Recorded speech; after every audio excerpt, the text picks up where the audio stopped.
Chapter 9 The Fourth Stall. Later that lunch period, Joe ushered in a small weasel-like kid. He looked terrified, and it was obvious why. Kitten was standing right beside him, or right behind him. Kitten's special assignment had been to bring in Jackie Boy for a meeting.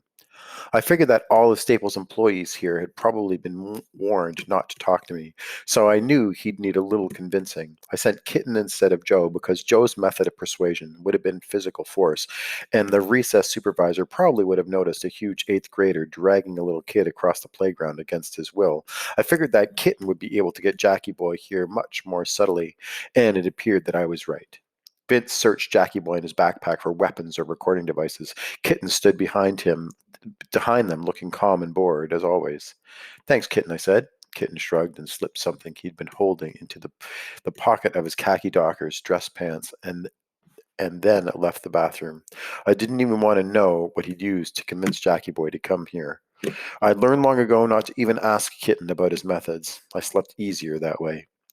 It had been Vince's idea to bring in Jackie Boy for questioning. He'd come up with it for the night before while we watched baseball together. As valuable as Joe was to our business, our best ideas usually came up when it was just me, Vince, and a Cubs game. It hadn't actually been a Cubs game last night, but baseball is baseball. I led Jackie Boy into my office and pushed him into the chair across from my desk. Then I sat down myself. I folded my hands in front of me and looked at my visitor. Jackie Boy was a fourth grader. He was a little money-grubbing ferret, but he had provided my customers with test answers and homework answers and forged progress reports and other stuff like that many times. So while I didn't really like the kid, it would be best for future business dealings if I could get the information I needed without using threats. Jackie Boy, I said, nodding my head in a greeting. Why am I here, Mac? Why did you send that psycho after me? He said. His high-pitched whine of a voice pierced the quiet of the small stall like a cactus needle stabbing your ankle. I've got work to do. I know, Jackie. It's just that I've got work to do too, and my work and your work are sort of related. So I thought we could help each other out, I said. I don't know what you're talking about, Mac. I shook my head and sighed. Jackie boy, do you really think I'm that stupid? Are you trying to offend me? I asked as sincerely as I could. No, Mac, it's not that. It's just Jackie boy. You're working for Staples for money, right? Well, I can help you make even more money, and you can keep on working and taking bets. I'm not sure. I'm not asking you to quit. So why are you playing dumb? Don't you want more money? He eyed me suspiciously with his beady black eyes and licked his lips, and I saw a line of sweat trickle down the side of his face. What do you want? He asked, sounding like I might ask him to eat a school lunch or something crazy like that. All I want is to talk to your boss at this school. You see, I'd like to partner up with him. I want to help him run things better here. I know he usually hangs out in the middle school side, but I don't exactly know how to contact him. Can you help me? I asked. Obviously, I had no idea where his boss hung out. I didn't even know who it was, but I wanted Jackie Boy to think that I did know who it was. I knew it must be a middle school kid because Fred had made it clear that Staples didn't trust little kids very much. There's no way his top guy here would be a younger than a seventh grader. How will that make me more money? He asked. Jackie Boy, a better run business usually means more money for everybody involved. Know what I mean? I said. Then I moved a piece of paper off the desk, revealing two crisp $10 bills underneath. I swear, when he saw the money, his face lightened as if the sun was shining right through the roof, spotlighting him like he was in a play. His mouth foamed with spit, and his beady eyes got a little bit wider and brighter. All I have to do is help you meet up with Justin? He asked. Justin. Now I had a first name. I went through all the Justins I knew who were older than sixth grade. I could eliminate several right away because they were either too stupid to ever be given that kind of job, or they were straight A students who were so well behaved that they'd asked the teacher's permission just to breathe. I narrowed it down to just two, Justin Johnson and Justin Slaughter. Slaughter was a possibility, but he was really into sports, and he was so competitive that one time, after he missed a free throw in a gym class, he desecrated the basketball and threw it some kid on his own team. So it didn't seem like that he would get involved in a business that dealt with losing on purpose. Justin Johnson, however, made perfect sense. Yes, that's right, Jackie boy. I just want to meet up with Justin Johnson. I'll contact you later with the time and place, okay? I watched for a reaction. He nodded calmly. He did not correct me or make any reaction. So Staples' head guy here was Justin Johnson. That didn't surprise me. He's a real jerk. I don't like him. I think he's no good. I never really worried too much about Justin, though, because despite his being one mean seventh grader, Joe is bigger and stronger. But now, with Staples at his back, Justin was much more dangerous. It was no wonder that nobody had complained about him in a while. He'd been too busy running a dirty gambling ring right under my nose. I slid the $20 across my desk. Jackie boy pounced on it. I thought he was going to stuff it in his mouth and eat it the way he grabbed it, but he just stuffed it in his pocket and got up to leave. One more thing, Jackie, I said. He sat back down. Now he looked intently at me. He wanted more money, so I had his complete attention. I want to place a small bet. I slid another 10 across the table. He put his hand on it and then took out his small notebook with another. I put $10 on our eighth grade football team making the regional tournament this year, I said. It was a sure thing as I could think of. Our school's football team had never ever missed the regional tournament in the 50 plus years of being at the school.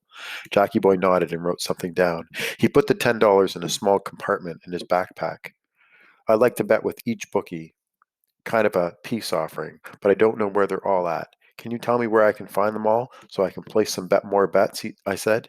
He told me the names and locations of the other 9 bookies operating at my school. I thanked him and he left. Vince came in, and I let a huge smile spread across my face. Just like that, we had the name of every kid in the school currently working for Staples. We also had the identity of his top guy here, Justin Johnson. Now that I knew exactly who I was up against, I could start making an actual plan to take them all out. We're making progress, I said to Vince. We might have this whole thing cleared up before the World Series after all. Yeah, but we probably won't have any money left, Vince said. I rolled my eyes. Yeah, that was expensive, but you can't deny the advantage it gave us. Now we know who we're gunning for. We're not fighting blind anymore. Vince nodded. You're right. That was a pretty nice move, Mac. Man, that Jackie Boy kid sure loves money. He treats money like my grandma treats the pint-sized midnight moonbeam workers who live in her purse. I laughed, and it echoed through the bathroom. Mrs. Grandma was always opening her purse and talking to the pint-sized midnight moonbeam workers. Sometimes she'd just say hi, but other times she would thank them for the money they left in her wallet. Those darn moonbeam workers, I need to find out how to get some of them to live inside my wallet, Vince said. Later that day, Brady and I stood on the edge of the upper grade playground and watched as Kitten approached the recess supervisor. We could see every inch of the playground from our carefully chosen spot. Kitten trudged to the edge of the RS shirt, tugged at the edge of the RS's shirt. She turned around and smiled when she saw who it was. Adults adored Kitten as if he was the greatest thing since the advent of manners. Adults just went crazy over the whole dress pants, nice hair, sweaters, and dress shirt thing. Plus, he used please and thank you more than any other kid I knew, and those words were like drugs to adults. We watched as Kitten started talking to her. He pointed at something down near the goalpost of the football field. Then he grabbed her hand and led her away. She was happy to follow, of course. Kitten didn't talk much normally, but man, could he tell long and pointless stories like a pro when he needed to. And for some reason, adults always found his stories really cute and interesting. As soon as I was sure that Kitten and the RS's complete attention for the duration of had the RS's complete attention for the duration of his story, I turned my hand over and passed a small mirror under the sunlight. I saw it reflect brightly across the playground to where Vince was waiting for my signal. He nodded in our direction and gave his own signal to little Paul, except Vince's signal was a massive sneeze so obviously loud and overdone that I thought I'd blow the whole operation by laughing myself to death. Little Paul heard the signal and then approached Barnaby Willis, who was playing basketball with some 7th and 8th graders. Little Paul walked right into the middle of the game. He was one brave little kid, that was for sure. They all stopped and watched as he walked up to the kid with the ball, took it from his hands, and marched right up to Willis. Willis towered over him by at least a few feet, but that didn't stop little Paul for a second. What he did next actually went a little above and beyond what I instructed him to do, but it still worked. He threw the ball right at the collector's face. It bounced off the collector's nose with a rubber pop, the sound that like a brick off, just like that sounded like he just bricked it off the rim. I never heard of that saying before. Anyway, everybody on the side of the playground gasped. Then little Paul took off running. Willis followed, just like we knew he would. A guy like the collector doesn't let a little kid get away with disrespecting him in public. Little Paul was a fast kid, as easily and easily stayed ahead of Willis as he ran toward the portables. The portables are these three small buildings that the school built to house specialty classes, like for kids who are LD or MR or ADHD or ADD or JLCA or GKD or TNIF or whatever other letters adults label kids with. Behind the portables is the official fighting rink. Everybody knows that if you're going to fight somebody, you take it behind the portables. The portables have no windows, and the recess supervisor never goes back there. Plus, with the portables all side by side, there's enough room for a crowd of kids to watch without being seen. The spot has been used so many times that a large circle of trampled dirt has replaced the green grass. Little Paul led the collector around the back of the portables. As, as soon as he cleared the end portable, Vince gave the other bullies their signal. They descended upon Willis like a pack of starving monkeys at a flea market. What happened next was pretty hard to watch, I'm in all honesty.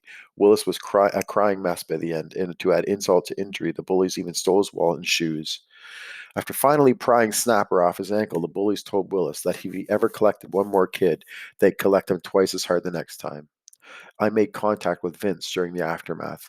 I could tell he was thinking the same thing I was. What have we done? I'd be lying if I didn't admit the whole thing made me feel horrible for the rest of the day, even in spite of what the collector had tried to do to me on Tuesday. But what mattered was that the collector was out of commission, which meant it was now time to fix the problem at the source, getting kids to stop placing bets. If we cut off the supply of gamblers, then the money would stop coming in. If the money stopped flowing, then Staples' business at my school would collapse. Easy as pie, or as Vince's grandma sometimes said, easy as dressing up like a tree to catch wombats.